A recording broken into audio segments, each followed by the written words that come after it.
When you buy a pair of blue jeans or a cell phone or a computer or some food, you may notice that it comes from somewhere else. It has a label on it that tells you the country in which it was made or grown. What you may not think about is the stories that are behind that label. So let me give you an example.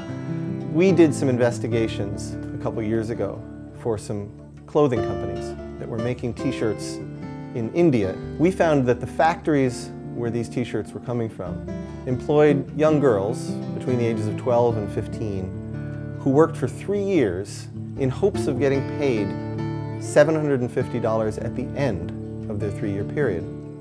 This is an example of the sort of thing that underlies all of the global commerce that we take for granted. These are complicated problems. They're not going away easily, but we at Verité know how to solve them. Verité works in 65 countries around the world. We have regional offices in 6, with local people engaging these problems every day. Companies themselves, believe it or not, can only do so much. There's an awful lot more that needs to be done. Workers themselves need to be trained. Governments need to have new policies.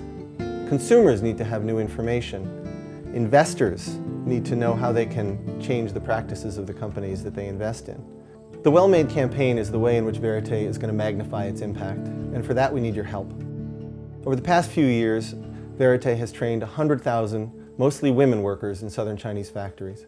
Over the next 3, we want to train 1 million. Over the past few years, our materials, our guidance, and our tools that help make workplaces better have reached 7,000 factories around the world. We want to make that 100,000.